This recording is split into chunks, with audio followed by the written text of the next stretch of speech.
नौकर जोर लगा लगा कर मेरा मसाज करता। मैं उसको पैसा पकड़ाती तो वो कहता है रहने दो मालकिन, वसूली रात को करूँगा। मैं कुछ समझ नहीं पाती। जैसे जैसे वह मसाज करता मुझ पर खुमारी बढ़ती ही जाती और मैं सुकून से गहरी नींद सो जाती। लेकिन एक रात मुझे नींद नहीं आई। मेरे होश उड़ गए जब उस रात मसाज करते करते मेरा नाम शागनी है। मैं बहुत ही खूबसूरत थी, इसीलिए शादी से पहले हर दिन मेरे लिए रिश्ता आता था। मैं अपने माँ बाप की इकलौती बेटी थी, इसीलिए मेरा बाप चाहता था कि मैं डॉक्टर बनकर उसका नाम रोशन करूं। मगर जब मेरे लिए इतने अच्छे रिश्ते आते थे तो मेरी माँ मुझे कहती थी कि तुम अपनी पढ़ाई छोड़ दो ताकि मैं तुम्हारी शादी करा दूं।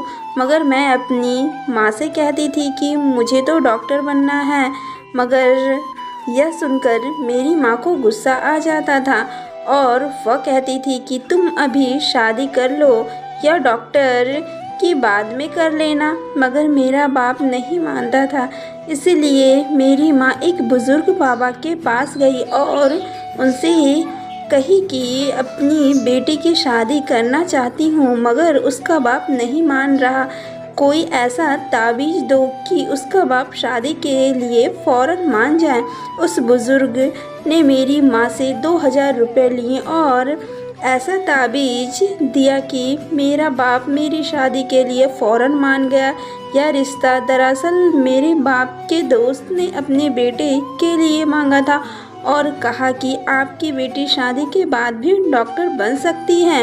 यह सुनकर मेरा बाप ने उससे शादी के लिए फ़ौरन हाँ कह दिया और मैं विदा होकर अपने ससुराल आ गई। मेरे ससुराल वाले बहुत अमीर थे, इसीलिए मैं और मेरे पति अलग घर में रहते थे। मेरा पति अपने बाप का बिजनेस संभालता था, इसीलिए वह सुबह से शाम तक बिजी रहता था। मैं उसके घर गई तो यह ऐशो आराम देखकर मैं चौंक गई। मेरे पति ने मेरी सेवा के लिए कई नौकरानियां रखी हुई थी, मगर उसका एक नौकर धीरे धीरे मेरे करीब आने लगा।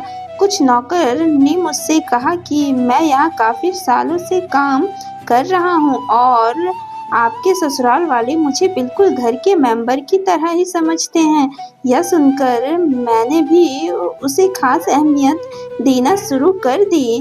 वह एक दिन मेरे कमरे में आ गया तो मैं अभी तक बिस्तर में लेटी हुई थी। उसने मुझे थका थका देखा तो कहने लगा कि आप लेटी रहो, थक गई होगी। अगर आपको ऐतराज ना हो तो मैं आपके पैर दबा दूं। यह सुनकर मैं चौंक गई। मैं खूबसूरत थी, जवान थी, लेकिन मुझे मेरे पति के अलावा किसी मर्द ने नहीं छुआ था और ना ही मैंने किसी नौकर से कभी अपने पैर दबाए थे। इसीलिए मैंने फौरन मना कर दिया। नहीं, मुझे अच्छा नहीं लगता कि कोई पराया मुझे छुए। यह सुनकर वह चुप हो गया और मेरे कमरे से चला गया। तभी मुझे एहसास हुआ कि मैंने उसकी बात का जवाब बहुत सख्ती से दिया था। शायद वह पहले भी मेरे ससुराल में ऐसा काम करता होगा, मगर मैंने साफ इनकार करके उसका दिल तोड़ दिया था। दरअसल मैं बहुत नरम दिल थी, इसीलिए मुझे बाद में अफसोस होने लगा। मैं उसके बारे में सोचने लगी कि यह नौकर तो काफी जवान और खूबसूरत है, मुझे इससे पैर नहीं दबाना चाहिए था। शायद मेरे पति को यह बात अच्छी ना लगे। अगले दिन भी ऐसा हुआ। नौकर ने यही बात मुझे दोबारा कहा। मैं उस दिन बहुत थकी हुई थी, इसीलिए मैंने अपने पैर बिस्तर से नीचे कर लिए और उससे कहा कि तुम मेरे पैर दबा दो। यह सुनकर वह खुश हो गया और उसने मेरे पैर दबाने शुरू कर दिए। वह इतने धीरे धीरे पैर दबा रहा था कि मुझे फिर से नींद आने लगी। यह देखकर वह नौकर कहने लगा, मालकिन आपको नींद आ रही है, आप बिस्तर पर लेट जाओ, मैं आपके पैर दबाता रहूंगा। मैं जैसे मदहोशी में थी, इसीलिए फौरन बिस्तर पर लेट गई। वह नौकर बिस्तर पर आ गया और मेरे पैर दबाने लगा। उसके बाद मुझे होश नहीं रहा और मैं सो गई। मुझे नहीं पता था कि मैं कितने घंटे सोती रही। मेरी आंख खुली तो मैंने देखा कि वह नौकर अभी तक मेरे पैर दबा रहा था। यह देखकर मुझे उस पर तरस आ गया और मैं हाथ बढ़ाकर अपने पर्स खोली और कुछ नोट निकाले और उस नौकर के हाथ में रख दिए। यह देखकर वह शर्माने लगा। मालकिन, आप मुझे पैसे देकर शर्मिंदा कर रही हैं। मेरी सैलरी अच्छी है, मुझे इन पैसों की जरूरत नहीं है। यह सुनकर मैंने उससे कहा कि यह पैसे तुम्हारी मेहनत के हैं। यह सुनकर उस नौकर ने मुझसे वह पैसे लिए और मेरे कमरे से निकल गया। मेरा पति रात को देर से आता था, इसीलिए मैंने शाम को फिर उस नौकर को अपने कमरे में बुलाया और उससे कहा कि तुम्हारी मालिश से मुझे बहुत अच्छी नींद आती है, इसीलिए जब तक मेरा पति घर नहीं आ जाता तब तक तुम मेरे कमरे में ही रहना। शायद नौकर को पैसे का लालच आ गया था, इसीलिए वह मेरी बात सुनकर खुश हो गया और कहने लगा, मैं तो आपका मामूली सा नौकर हूँ, जैसा आप कहोगे मैं वैसा करूँगा। आपके पैर दबाता रहूँगा ताकि आपकी थकान उतर जाए और आपको सुकून मिले। यह सुनकर मैंने उसे कहा कि तुम्हारे हाथों में जादू है, इसीलिए तो मेरी सारी थकावट उतर जाती है। एक दिन नौकर ने मुझसे कहा कि आपकी सास भी कभी कभी मुझसे मसाज करवा लेती थी। यह सुनकर मैं चौंक गई। मुझे मेरी सास ऐसी नहीं लगती थी, मगर वह नौकर झूठ बोलने वाला नहीं लगता था। मुझे ससुराल आए 1 महीने होने वाला था, इसीलिए मैंने नौकरों को परख लिया था। वह मुझे हर बात सच ही कहता था। मेरे घर में नौकरानियां भी काम करती थी, मगर वह झूठी और बेईमान थी। वह मुझसे जो बात सुन लेती थी उसे पूरे मोहल्ले में मशहूर कर देती थी, इसीलिए मैं उन्हें अपने कमरे में नहीं आने देती। यह नौकर इस घर का पुराना नौकर था, इसीलिए मैं उस पर भरोसा करती थी। नौकर भी मेरे कमरे में आता था, मगर अपनी नजरें झुकाकर रखता था। वह मेरे जिस्म को हाथ लगाता, मगर उसकी नीयत खराब ना थी। ऐसा हर रात होता था। एक दिन मैंने अपने पति से कहा कि जब से हमारी शादी हुई है हम कहीं घूमने फिरने नहीं गए। यह सुनकर मेरे पति ने कहा कि जब से हमारी शादी हुई है तुम भी तो हर वक्त नींद में रहती हो। मैं रात को भी घर आता हूँ तो तुम गहरी नींद में होती हो। दिन को मेरे पास वक्त नहीं होता और रात को मेरे घर आने से पहले तुम सो जाती हो। यह सुनकर मैं अपने दिल में सोचने लगी कि यह सब नौकर की मालिश की वजह से हो रहा था। मेरे पति की शिकायत यही थी। मुझे रोज रात को अपने पति के लिए जागना चाहिए था। उस दिन मैंने फैसला किया कि आज रात जब नौकर मुझे मालिश के लिए कहेगा तो मैं इनकार करूंगी, ताकि मुझे नींद ना आए और मैं अपने पति के आने तक जागती रहूं।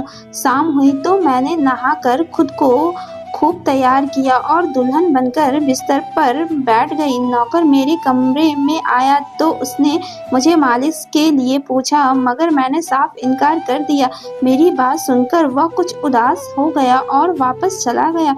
कुछ देर बाद नौकर मेरे कमरे में आया तो उसके हाथ में दूध का गिलास था। मैंने खाना नहीं खाया था, इसलिए फौरन दूध पी ली और अपने पति का इंतजार करने लगी, मगर मुझे नींद आ गई और मैं सो गई। सुबह मैं जगी तो नौकर फौरन मेरे कमरे में आया और कहने लगा, मालकिन आपके लिए नाश्ता लेकर आऊं। यह सुनकर मैंने अपने पति के बिस्तर की तरफ देखा, वह खाली था। यह देखकर नौकर कहने लगा, मालिक को जरूरी काम था, वह नाश्ता करके चले गए। यह सुनकर मेरा मूड खराब हो गया।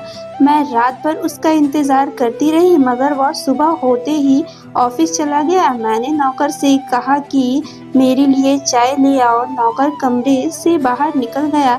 तभी मैंने अपने जिस्म की तरफ देखा तो चौंक गई। रात को मैंने दुल्हन का कपड़ा पहना हुआ था, मगर अब मेरा जिस्म पर कोई और कपड़े थे। मगर मैंने अभी जेवर पहने हुए थे। मेरा सर भारी होने लगा। मुझे यह सोचकर चक्कर आने लगा कि रात को मेरे साथ क्या हुआ था और मेरे कमरे में कौन था और उसने मेरे साथ क्या किया था, मगर मुझे कुछ याद न आया। मेरा दिल घबराने लगा और मैंने अपना सर पकड़ लिया। मेरा पूरा जिस्म दर्द कर रहा था, इसलिए नौकर चाय लेकर आया तो मैंने उससे कहा कि मेरा जिस्म दबा दो। यह सुनकर वो बिस्तर पर आ गया और मुझे दबाने लगा। उस दिन मैं देर तक बिस्तर पर पड़ी रही। उस दिन मेरे पति अचानक घर आ गए। मैंने उसे देखा तो उस पर बरस पड़ी। मैं रात को तुम्हारे लिए दुल्हन बनकर जागती रही, मगर तुम नहीं आए। यह सुनकर मेरे पति कहने लगे, लेकिन मैं रात को कमरे में आया तो तुम गहरी नींद में थी, इसीलिए मैंने तुम्हें नहीं जगाया। यह सुनकर मैं चौंक गई, मगर मेरे कपड़े किसने बदली किया और नींद पूरी होने के बावजूद मेरा जिस्म क्यों दर्द कर रहा था। मैं उलझ गई थी। मेरे पति कहने लगे, अच्छा ठीक है, मूड खराब करने की जरूरत नहीं है। मुझे आज रात एक काम के सिलसिले में बाहर जाना है, इसीलिए देर हो जाएगी, मगर अभी मेरे पास 3-4 घंटे फ्री है। अगर तुम कहो तो हम अभी कहीं बाहर जा सकते हैं। यह सुनकर मेरा मूड खुद ब खुद ठीक हो गया और मैं सारी रात वाली बातों को भूलकर खुश हो गई। शादी के बाद यह पहला मौका था कि मैं अपने पति के साथ कहीं बाहर जा रही थी। मैं जल्दी जल्दी तैयार होने लगी, जबकि मेरा पति गाड़ी में बैठकर मेरा इंतजार करने लगा। उस वक्त नौकर मेरे कमरे में आ गया और मुझसे पूछा, मालकिन आप कहीं जा रही हैं क्या? यह सुनकर मैंने उससे कहा, हाँ, मगर तुम क्यों पूछ रहे हो? यह सुनकर नौकर कहने लगा, मैं आपका नौकर हूँ, मगर आपको यही सलाह दूंगा कि आप बाहर नहीं जाओ, क्योंकि आपका जिस्म थक जाएगा। यह सुनकर मुझे गुस्सा आ गया और मैंने उससे कहा कि तुम मेरे नौकर हो, मेरे पति बनने की कोशिश मत करो। यह कहकर मैं बाहर चली गई। ना जाने मुझे किस बात पर गुस्सा आ गया था। मैंने उस नौकर को खूब खरी खरी सुना दी। वह भी अपनी औकात जान गया था। तभी तो मैं जब घर आई तो वह मेरे सामने नहीं आया। मेरे पति मुझे गेट पर उतारकर वापस बाहर जा चुके थे। जबकि मैं अंदर आई तो मेरा सारा जिस्म बुरी तरह दुख रहा था। शायद मेरे जिस्म को मालिश की आदत हो गई थी, तभी तो रात होते ही वह मालिश के लिए तड़पने लगता था। लेकिन मैंने उस नौकर को नाराज कर दिया था, इसीलिए आज वह मेरी मालिश करने नहीं आया, मगर मुझे उसकी ज़रूरत थी। इसीलिए मैंने एक नौकरानी को बुलाया और उस नौकर को बुलाने को कहा। थोड़ी देर गुजरी थी कि वह नौकर मेरे कमरे में आ गया, मेरे बिस्तर पर बैठ गया और चुपचाप मेरे पैरों को दबाने लगा। यह देखकर मुझे शर्मिंदगी हुई। मैंने उसे इतना बुरा भला कहा, मगर उसने मेरी बात को बिल्कुल बुरा नहीं माना। मैं उसे चुप देखी तो कहने लगी, मुझे उस वक्त पता नहीं क्या हो गया था, इसलिए मैंने तुम्हें खरी खरी सुनाई। मैं इतने दिनों बाद अपने पति के साथ कहीं बाहर जा रही थी, इसीलिए मुझे तुम्हारा टोकना अच्छा नहीं लगा, इसीलिए मुझे माफ़ कर दो। मैं उसकी मालकिन थी और उसे इस काम के पैसे देती थी, मगर अब भी मुझ में इंसानियत जिंदा थी, इसीलिए मैंने मालकिन होकर भी नौकर से माफ़ी मांग ली, क्योंकि वह भले ही नौकर था मगर वह एक इंसान भी तो था। मेरी बात सुनकर वह नौकर कहने लगा, मैं आपका नौकर हूँ, इस काम के लिए मैं आपसे सैलरी लेता हूँ, इसीलिए आपको हक है, आप जो चाहें मुझे कह दें।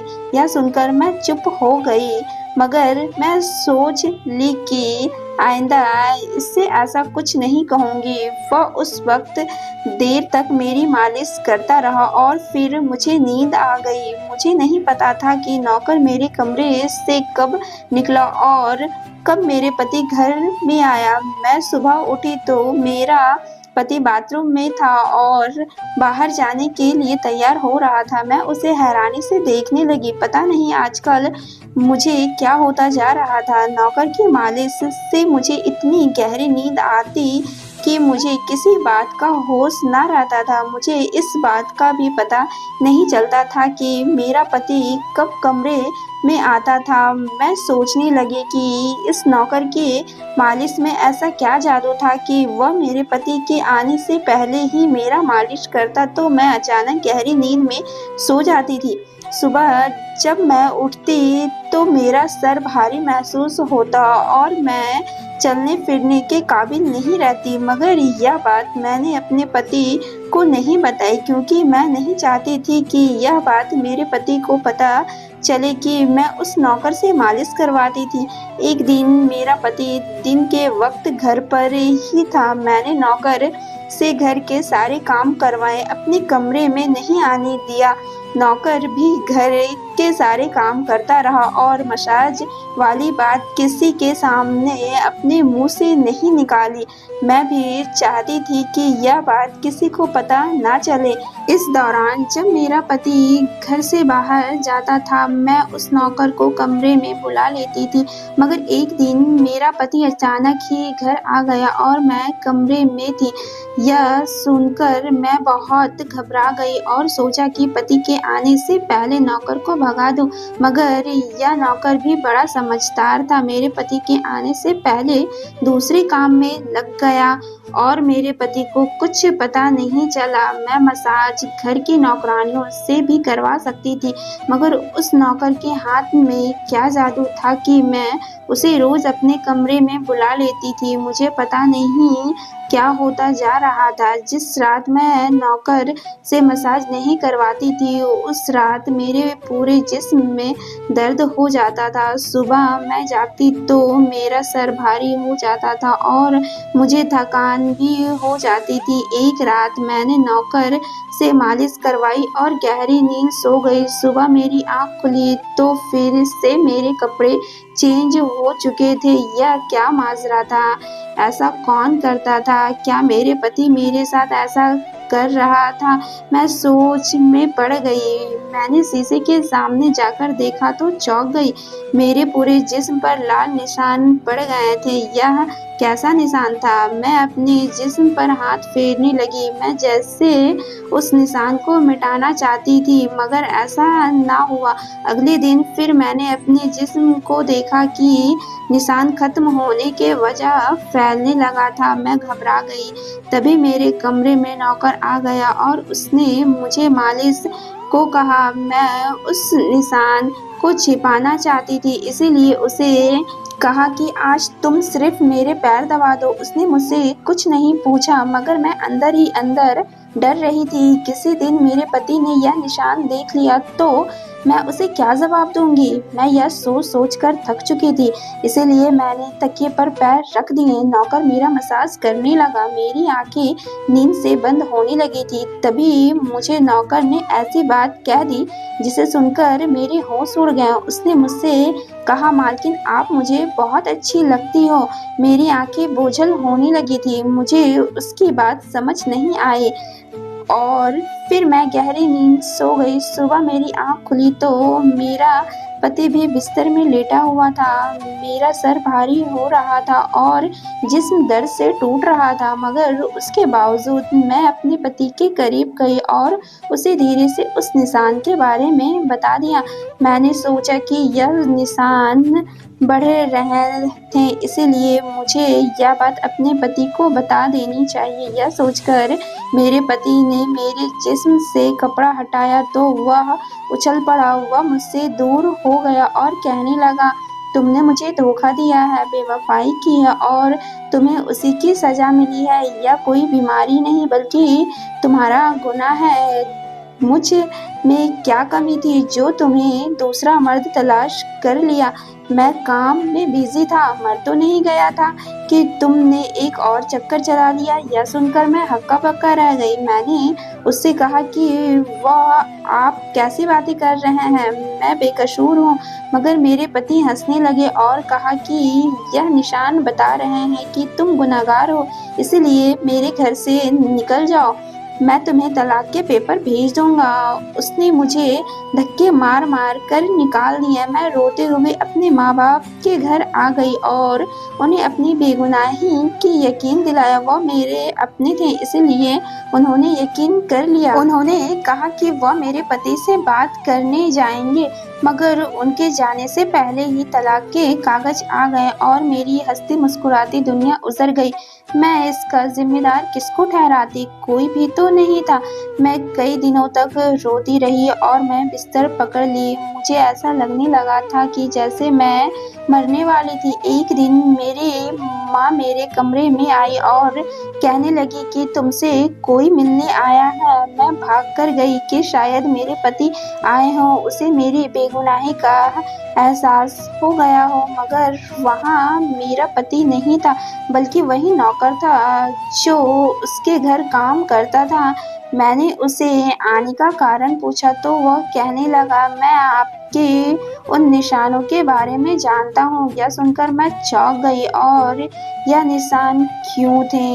यह सुनकर मैं खड़ी हो गई और उसके शर्ट का बटन एक झटके से खोल दिए। मुझे अब समझ आया कि मेरे पति ने मुझ पर इतने गंदे इल्जाम क्यों लगाए थे। यह सुनकर मैं नौकर के सीने पर मुक्के मारने शुरू कर दी। यह मेरे जिस्म पर कैसे आए? तुमने मसाज के बहाने मेरे साथ क्या क्या किया था?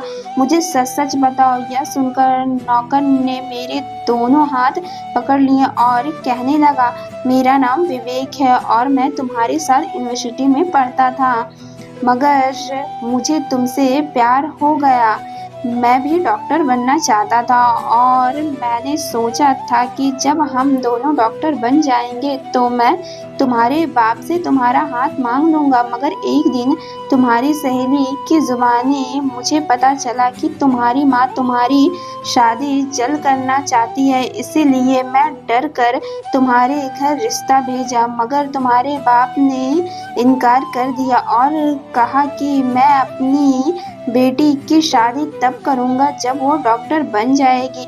इसीलिए मैं इत्मीनान होकर अपनी पढ़ाई करने लगा। मुझे एक हफ्ते के लिए अपनी कज़न की शादी के लिए शहर से बाहर जाना पड़ा, तभी तुम्हारी शादी हो गई।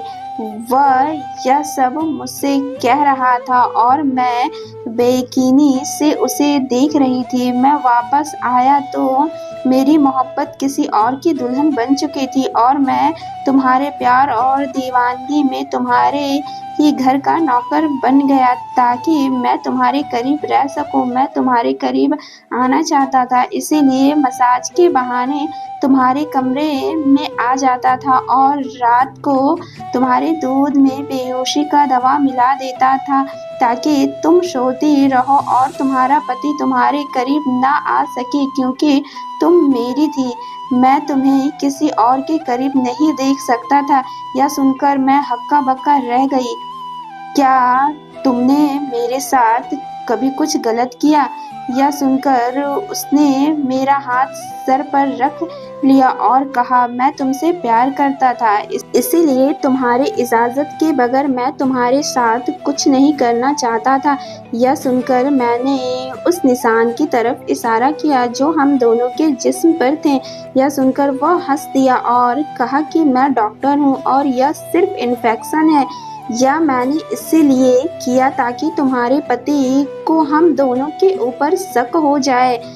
यह कहकर उसने मुझसे माफ़ी मांग ली और मैंने पूरी 1 साल उसे सज़ा देने के बाद माफ़ कर दिया और फिर उसके साथ शादी कर ली। धन्यवाद। मिलते हैं नेक्स्ट कहानी में। और वीडियो पसंद आए तो वीडियो को लाइक करो और चैनल को सब्सक्राइब करो।